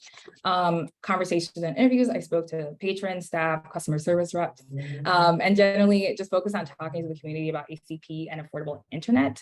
Thank you so much to my county mentor, Marcy Dawes, for connecting me with the right staff to talk to in terms of disparity reduction. And we also did dot voting or tabling at Central Library, Brookdale Library, and South Hennepin Service Center. This was our one quantitative measure, which was basically having an evaluation session where patrons could vote on which flyer or specific printed collateral spoke to them, what confused them, or what didn't work. In addition to kind of working at Central and Brookdale and South Hennepin, it was really great to just see those unique spaces with different needs. Being from Illinois, I have to say that I was really in awe of the Brookdale Service Center, or this concept of like a DMV library and court is like really crazy, but it was a really great space to see. One of the last ones we also did were surveys. We sent out surveys to about ACP partner or outreach toolkits to our new CBOs and also to our staff that provided really awesome feedback. This is one of the sessions that we hosted at Central. As you can tell with these 3 flyers, there are no dots on it yet, but I assure you that the one on the right side won. But we also did tabling at, South Hennepin Service Center and also at Brookdale, and thank you to all the staff that like helped us. Everyone was so helpful and kind and just shared really great perspectives. So based on the data that we collected, we succeeded in updating our printed collateral for the ACP. Based on collective community feedback, I'd say we were given a lot of feedback on language and styles and suggestions, recommendations for future printed collateral that will definitely be expanded on. Some examples of like feedback we got from the flyers were bolding certain things, maybe expanding more on a specific, this idea of a discount that we kind of took and we used for our final flyer and we'll be using also in future printed collateral. So going to different libraries and county spaces in general allowed us to best pinpoint the best places to put the promotional materials, especially ACP promotional materials, and observe how programs are promoted in county spaces. Outside of promoting ACP, we crafted like a sample toolkit for our CBOs to provide feedback on that will be updated to serve their members or clients to the best ability based on maybe their eligibility requirements and whatnot. The DNS sessions, the digital navigation sessions provided super valuable information on technical barriers for applying to the ACP. That was gathered for troubleshooting tips and frequently asked questions in the sense of like, if you know about the ACP, that's wonderful, but if there are issues to applying for it or there's something that a technical issue on the website or something technical on, let's say, the internet service provider's website, that was definitely noted for people. So it's more streamlined and easier for people to apply. I did some research on media buying that affirmed like ACP out of home advertising on potentially on transit advertising on like buses or bus hubs and potentially also on billboards. Our website content was slightly impeded, mainly because of some bureaucratic barriers, but we do have the content ready, and it's definitely a focus for next steps. We have content for a specific ACP landing page that will direct people to the information on ACP and how to apply. It will also include the updated language that we got feedback on from our printed collateral, as well as an enrollment widget that will allow residents to directly apply for the ACP from our Hennepin site. We looked through evaluating more of the messengers. I would say the 3rd section of the question was something we didn't really accomplish. So more so focusing on the messengers section or what mediums and messengers really work best to get the ACP outreach information out there. We updated our internet service provider list, which will be updated on the website when that's ready, but it's currently being used by our digital navigation team to provide clients with better consumer choice, for people who just don't want to sign up for Xfinity, whatever works best for your budget, whatever works best for your life, whether you're in transitional phases, housing or something like that, just to help them pick the best ISP for them. So this was our final result for our final flyer recommendation. And I would say that, it seems simple and it seems kind of basic, but this was really great information that simplified this. And we've gotten really great feedback from patrons and clients on how helpful it is. One of the things we did was taking these bolding suggestions and adding the eligibility to the back of the handout, which was really wonderful, just in case you have to check if you qualify for it. Most people qualify through income or if they are in a specific federal benefit already. So these were some of the promotional placements or places that we saw. I would say we want to put our ACP flyers in some of these service centers and libraries, and we'll talk to staff to kind of work on that. But these are places that were just wonderfully perfect for people to just pick up on the go or just read, as we saw some people doing that when they come to these centers. With the possibility of continuing this work in the fall, the next steps for this project would really be to update our online information, specifically our website, to match our print collateral that we the feedback we got from our eval session about the print collateral. That's like the #1 next step. Doing more on that third question about messengers and mediums by evaluating our messengers, whether it's through advertising, like I mentioned, lo-fi methods such as tear-offs or flyers for those who don't have smartphones or phones with cameras, and hi-fi methods such as QR code tracking. We'll be also next steps, including refining our partner outreach toolkit based on the CBO feedback that we got. Some people, have clients that are more, have more eligibility placements in Medicaid, so maybe doing more with Medicaid and showing them the possibilities of the benefits of signing up for the ACP. And lastly, really promoting ACP during Digital Inclusion Week in October. So please keep an eye out on that week. We'll be promoting or sending a lot about digital equity promotions and efforts. Some takeaways from this. I thought this was a wonderful experience. I'm so grateful to my team and for HUP for allowing me to do this. Some of the challenges, immediate challenges, I would say bureaucracy. I've definitely worked for government institutions or NGOs before, so it wasn't anything new, but it was a bit challenging to have to wait and have things ready and not have that ready to go. But definitely going to be updated in the fall for the things we didn't get to. I would also say the most exciting thing for me was learning from the team's combined knowledge and experiences. Everyone in my team comes from either different departments or outside of Hennepin County, so it was awesome to get different perspectives and experiences. What surprised me the most, I would say, people's interactions with tech and digital skills. It's easy to read that someone may not be, I don't know, like the most tech savvy, but kind of seeing that and working with populations that are that have pretty low digital skills, there's a disconnect when you read about it, and then it's kind of matched when you see it. So just seeing people work on posture and how to use a mouse and how to use email was really surprising in a good way. So that these sessions and this program helps them, get better at that.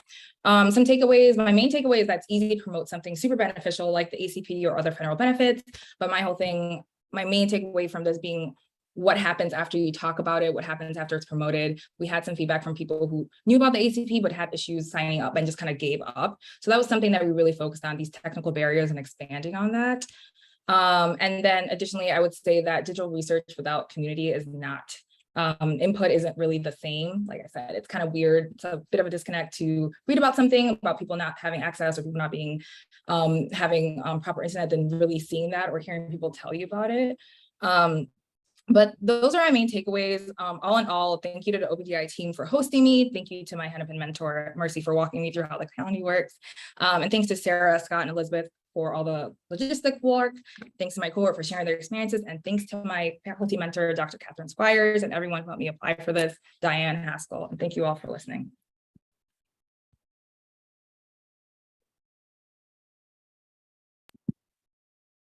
Thank you, Vanessa. That was fantastic.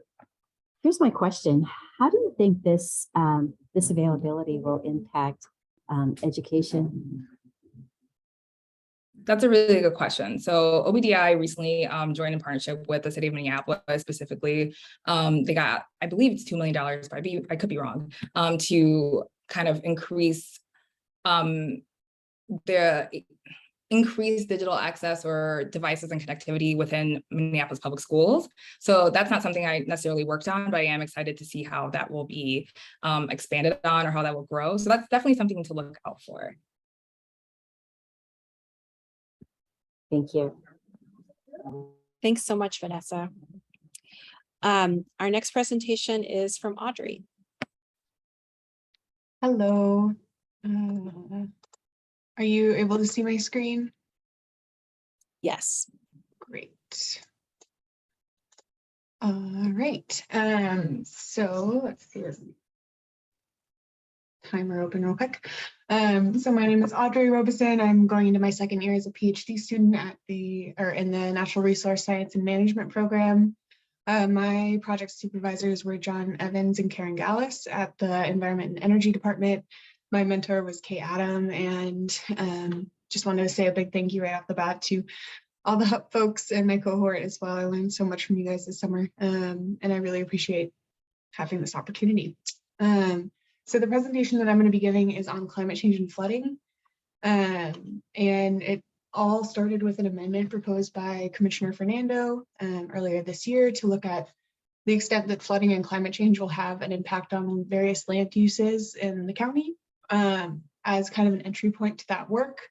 Most of my summer was spent looking into this one specific affordable housing site called Curry Commons, which had a cost increase overall from their original proposed budget, to identify to what extent being in the floodplain had an impact on that increase, and then kind of broadening that out to how climate change might have an impact on other future development in the area. So I primarily stuck with affordable housing, but this working group is much beyond that, looking at transportation and other infrastructure uses as well. Before we get too far into this, I think it's important to cover some key terms. So one thing that I'll be using, or one phrase I'll be using a lot, is the floodplain. A floodplain is really just any low-lying area around a body of water like a creek or a river. It is regulated at a national level by the Federal Emergency Management Agency and is subject to local rules and mitigation requirements as well. So there's quite a lot of back and forth between various agencies when looking at a floodplain. So within a floodplain, if a site like, for example, Curry Commons is located in something called a 100-year flood zone, that means that they have a 1% chance or higher in a given year to experience flooding. FEMA, at this point, it says that a site that is in a 100-year floodplain has a 1 in 4 chance in a 30-year mortgage. So this is really a FEMA term to understand the risk that a property has, especially if it's proximate to a body of water like a river or creek. So these are my research questions for the whole project.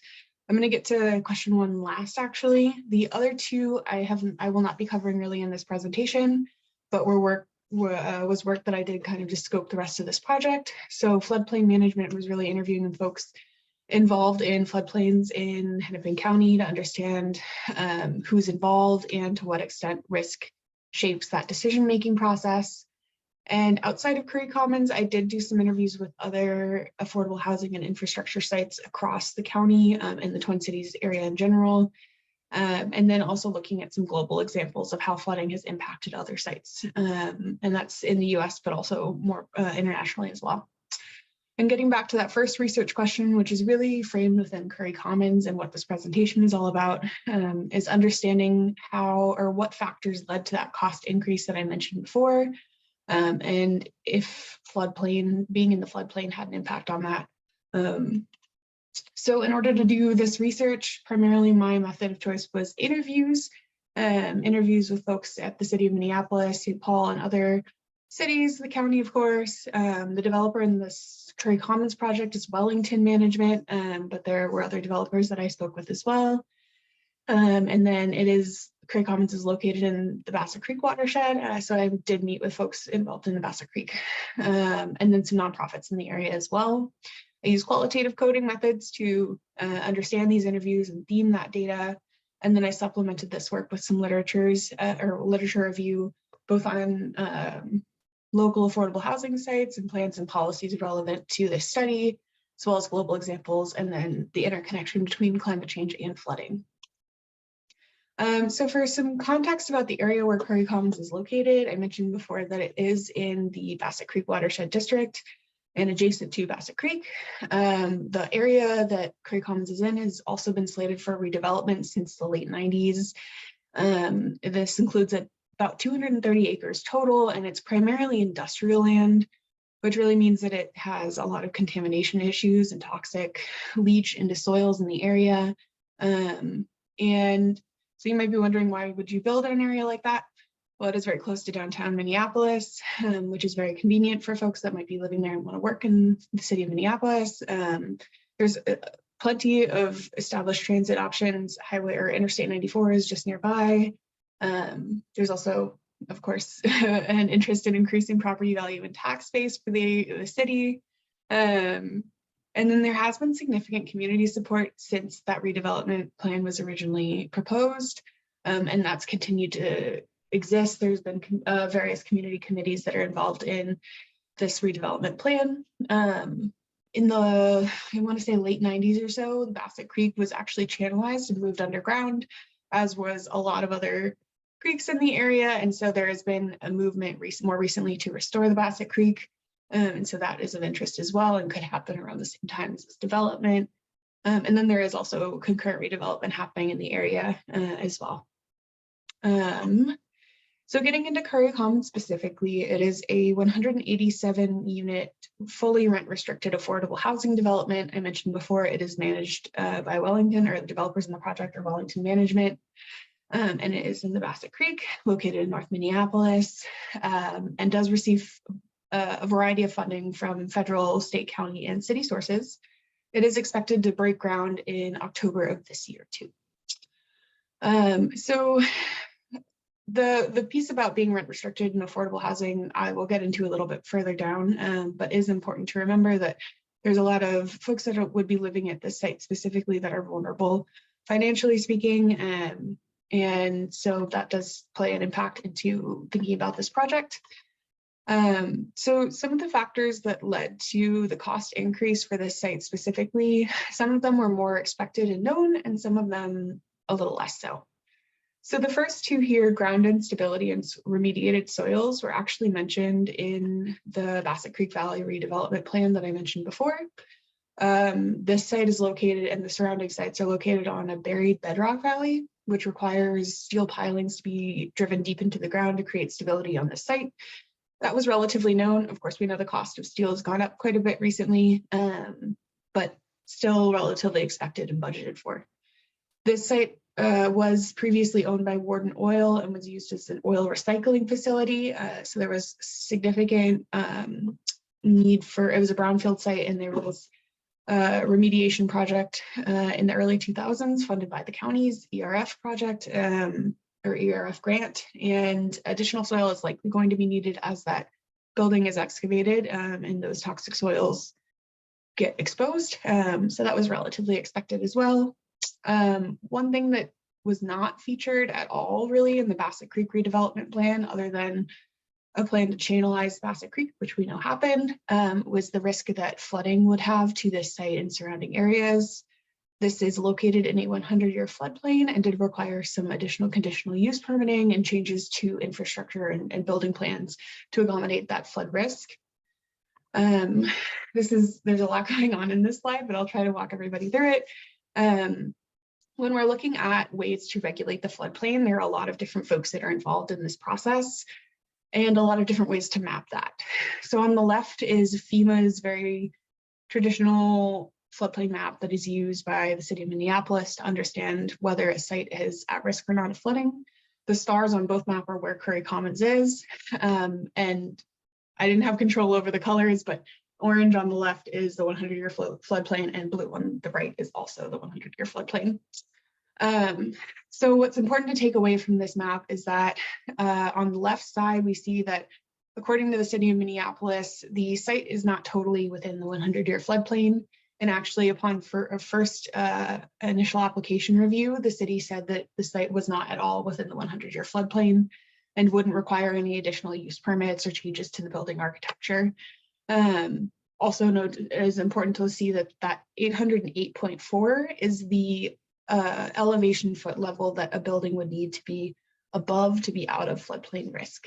So on the right side, we're looking at the Bassett Creek watersheds map of the floodplain. This graph below is helps inform this map, and anything that's within blue needs to be built above 811 feet to be out of floodplain risk. And so Bassett Creek did say upon first application review, yes, this site is within the 100-year floodplain according to their maps. So some compromise was struck, and some back and forth between various districts and the Department of Natural Resources, which also helps manage floodplains. It was decided that yes, this site is within a 100-year floodplain designation and needs to be built. All residential portions need to be built outside of 800 or above 811 feet. And so what this really looks like for Curry Commons specifically is that the first floor of parking is below 811 feet, but it is used kind of as a buffer area and only for commercial use parking. So nobody would be there overnight and could be easily closed off in the event of a flood. The second floor of parking is for residents and is above 811 feet. And then of course, everything above that as well is above 811 feet. So this was kind of the mediation to get folks out of the floodplain. And there is also a floodplain or emergency floodplain plan in case that flooding does happen for the site. So the fourth factor that led to this cost increase is something we've certainly all felt more recently. Inflation has tripled since 2020. And so for the developers, project that a 1% increase in overall cost of materials is equivalent to about $300,000 in construction costs. That's supported by our federally backed mortgage system, Fannie Mae, which for a 6-story building like Curry Commons is, they estimate that a price of construction increased by 10.4%. So the predominant driving factor of why the cost increase happened for Curry Commons really was inflation. But we do need to think about how climate change might impact the flood variable for this project and other redevelopment in the Bassett Creek Valley and across Minnesota as well. If you're not familiar with how climate change and flooding are related, as we all know, the burning of fossil fuels creates a much warmer atmosphere and traps heat. This allows water molecules to collect more frequently and in larger volume in our atmosphere before raining down, which creates a more intense rainfall in the same amount of time. So we've seen this, for example, in Hurricane Harvey in Houston in 2017, where the Hurricane Harvey hovered over Houston for quite a long time, rained down a lot of water, and we saw a lot of flooding in that city. Same thing is happening here in Minnesota in various ways. We've seen a bit more flooding in the area. And so this really means that what was once a 100-year flood, scientists are starting to project that will look more like a 50-year flood. So rather than a 1% chance in a given year of this kind of flood risk, we're looking at a 5% chance. And so we're going to continue to see more flooding more frequently. I mentioned before that Curry Commons is a fully rent restricted affordable housing development. And so, for example, a family of 4 for an area median income in the city of Minneapolis would be expecting to make around $120,000 a year. Everybody that lives in this specific unit or this specific project will be making below that significantly. The range for this site is between 30% and 80% of our area median income. And it's often that folks that are going to be living here might be working hourly instead of salaried wages. So they can't necessarily call in if a flood event does happen, which means that they lose out on income for that day. If the floodwaters go above where that second floor parking is and impact their cars, it's going to take a lot more energy and effort and money to rebound from that, which can have a very serious impact on their livelihoods for a long time. And just really this project kind of flies in the face of the county's priority area to reduce vulnerability, and it puts a lot of folks that are going to be living in this area at very high risk in the event of a severe flood. And so that does really need to be considered when we're thinking about how many other affordable housing and just in general residential properties are going to be built in the Bassett Creek Valley going forward, and how we can continue to reduce and remove excess vulnerability and risk to these populations especially. And so really that kind of segues into my future implications, not featured here as next steps, but kind of also important for this project. So I mentioned before that climate change is going to continue to exacerbate the level of rainfall and flood events that we do see across the world, but in Minnesota especially and in the Twin Cities. And that increase of flooding will continue to go up and have very severe impacts on not just Bassett Creek Valley, but in this site specifically, as we change the ways that permeable surfaces drain in our area, and as we add more development, that's going to continue to exacerbate how our stormwater management systems in general, and then how that drains off. And so it's going to definitely be felt in these areas especially.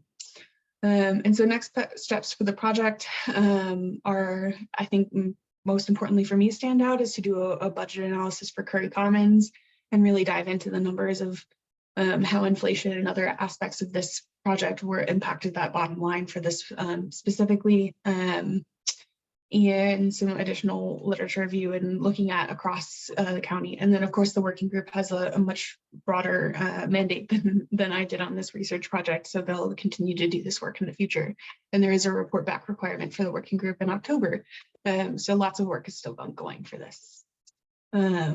Yeah, and that's about it. If you have any questions, I did leave my email here if you want to chat further about this. Thank you. Before Dr. Clarkson jumps in, I just want to acknowledge we're a little over time. We've got one more presentation left. So if you're able to hang on, you're welcome to. We're also recording today. So we can, if you're interested in getting the recording or seeing the last presentation, you have to go, let us know. Thanks. Thank you, Audrey. Would you talk to us about the social justice impact or implication for your project? Yeah. That's definitely something that I was really concerned about and still am trying to push a little bit further on. There's certainly an environmental justice concern beyond even just location in the floodplain. There's a lot of historical legacy around the US about placing our Black and brown populations, especially in contaminated areas. And so thinking about how this might further those environmental justice concerns is certainly something that I'm thinking about. And I'm trying to still wrap my head around, and I know that Dr. Clarkson, we've talked about this extensively, about how to make a recommendation that falls within environmental justice teachings and really build on that still. So it's something that I'm very concerned about. I've talked to my county sponsors about quite a bit too, and so we're all really thinking about how we can not further that legacy anymore. Thank you. Thanks, Audrey. Our last presentation is from Charlie.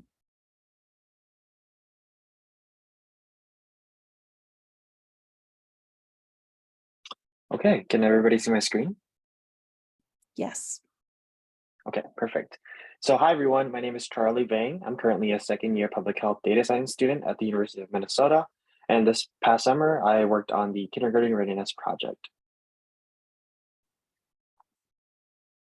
So to give a little bit of overview of today's presentation, I'm going to be just going over some background information about the project, as well as going into the research design.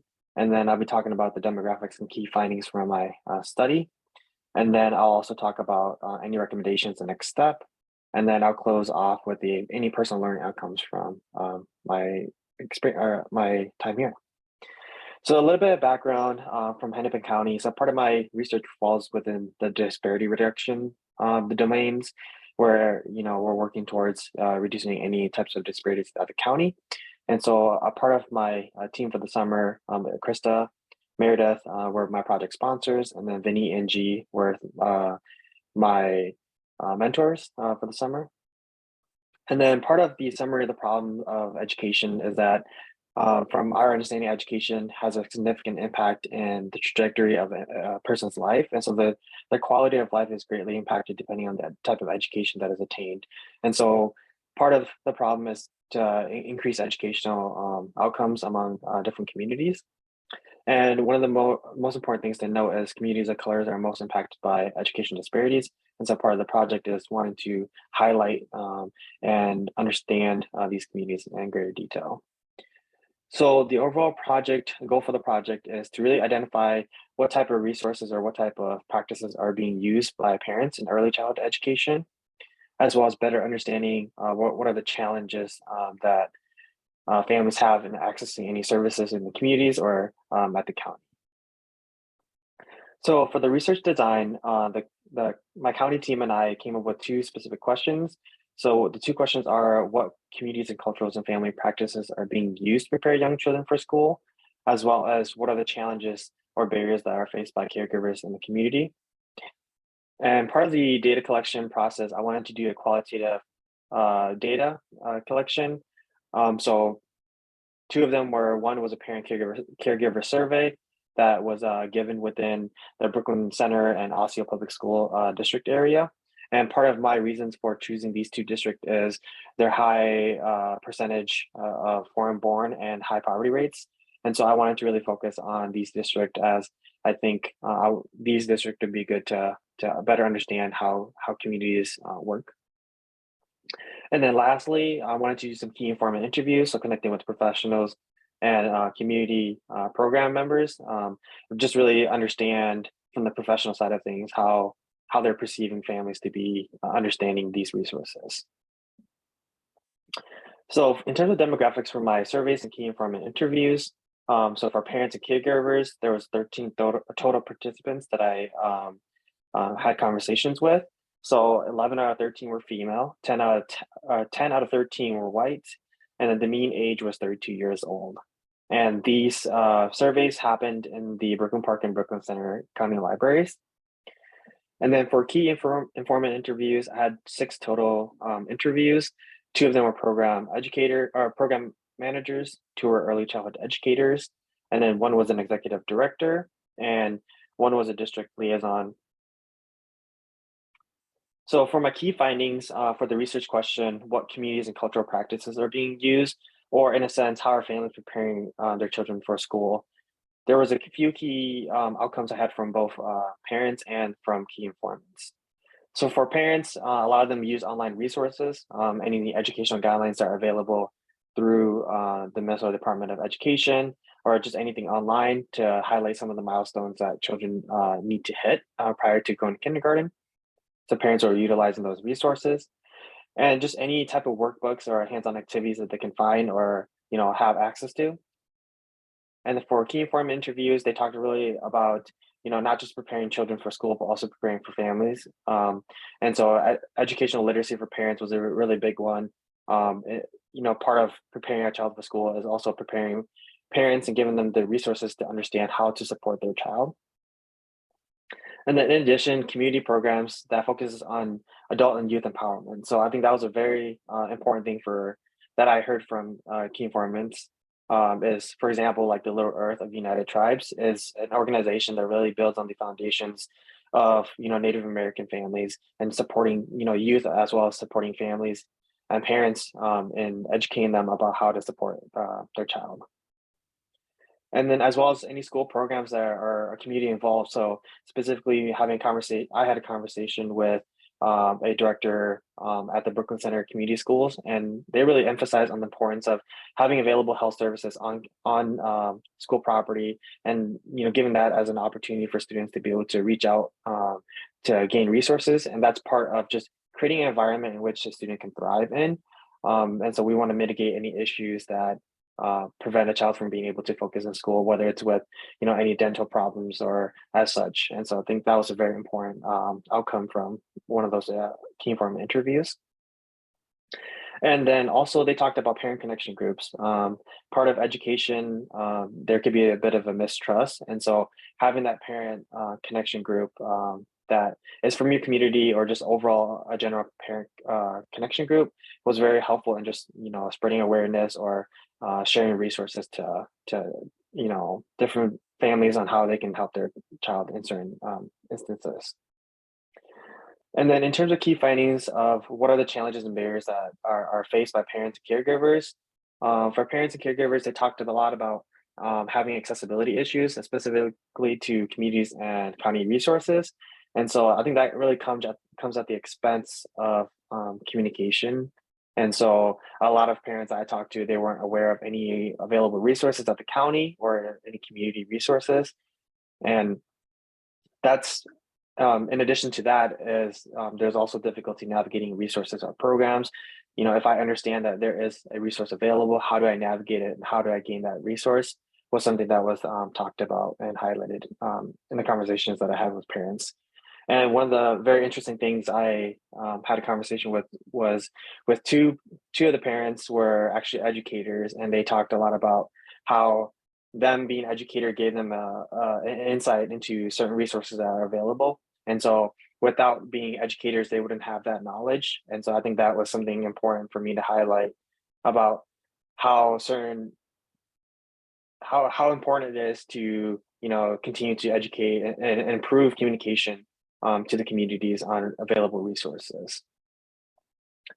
And then for key informants, they really talked about lack of fundings to help support families that are in need, specifically state Pathway 1 and Pathway 2 scholarship eligibility. They feel like there's a really fine line between what a parent is eligible for. And because of that fine line, it puts parents in a situation where they have to decide on what's best for themselves versus what's best for their children. And the context of that is, if a parent gets a raise and they don't qualify for the scholarship anymore, then they have to, decide whether they have to take that raise in order to be able to support their child. And so I think that's an important thing to consider as we, continue to increase fundings or create criteria for supporting different communities. And another thing that was talked about was the lack of representation. I think it's important to have staff members of programs and have members of the communities that are look like you, feel like you, and speak like you. I think that was something that was brought up by a lot of key informants to continue to improve. And that comes at the expense of communication challenges. There's language barriers of resources. And in addition to that as well, having community liaisons, teachers, and staff members that look like you and represent you can better improve trust that there is within the education system. But because of the lack of representation, a lot of key informants talk about there's a lot of mistrust and information that is being provided by the county as well as by the community. So for recommendations, the next step, I think it's one very key to continue to increase representation, whether it's at the county level or at the district level. I think it's always important to continue to hire and bring in staff members that look like students and communities that we're wanting to improve education disparities in. As well as improve communication and accessibility. I think communication can always be something that is improved. And by doing that, we can create greater accessibility for parents in different communities that are suffering any type of education disparities.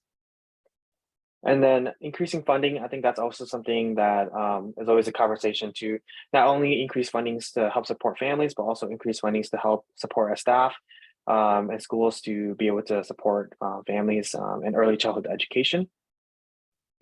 And lastly, I think for next steps, I think it's important to just continue to gather community inputs because from my experience of doing this data collection, it was very valuable in showing me a lot of insights on how important it is to go to the community and get their inputs and then reflecting back on how we can improve communication or improve any type of our services to better adapt to parents. And then just kind of last thing, I discovered the successful learner equation. And I think this is such an important foundation to how we can continue to improve and build off of providing an environment where students can succeed. And so part of that is, preparing a child for kindergarten is not only preparing a child, but also, preparing families to be ready, also creating school systems that are ready to support different types of children.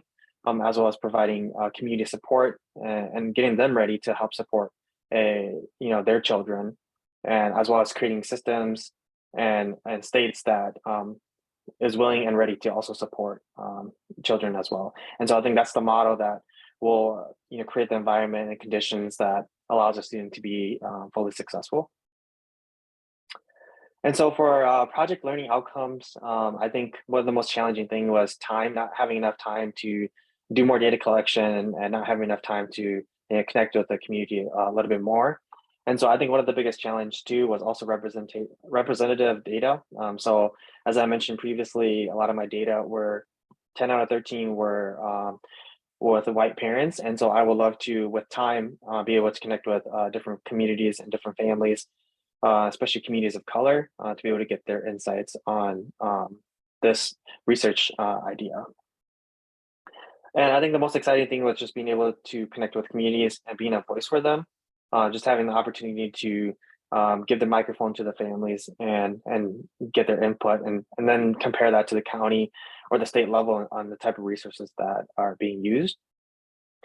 And then for me, what surprised me the most was lack of communication. As I mentioned, a lot of these families I talked to were white. And so with English being the first language, I think they emphasize the need to improve communication. And so with that in mind, it really just dawned on me the importance of communication, especially for families that English is not their first language. How can we improve that communication to better support and bring that information to them? And so when I was talking to one of the key informants, they talked about how, we all do better when we all do better. And it's just a very key and important thing that, communication can be improved on a plethora of ways, and we all need to do that in order to improve together as a community. And my main takeaways from this experience is the need to continue to do community research. I think what I did this summer, even though it was a short time period, gave a lot of insight to me and hopefully the county, and just understanding that, going to the communities and collecting that information is something valuable and important to continue to do moving forward to improve accessibility to families. And then, yeah, last but not least, thank you all for attending the presentation. I want to thank my Hennepin County team, so the project development and support team, for helping me throughout the summer and supporting me through it, and as well as the University of Minnesota, the HUP team, and my HCRA colleagues who were a support assistant for me along the way. So yeah, thank you.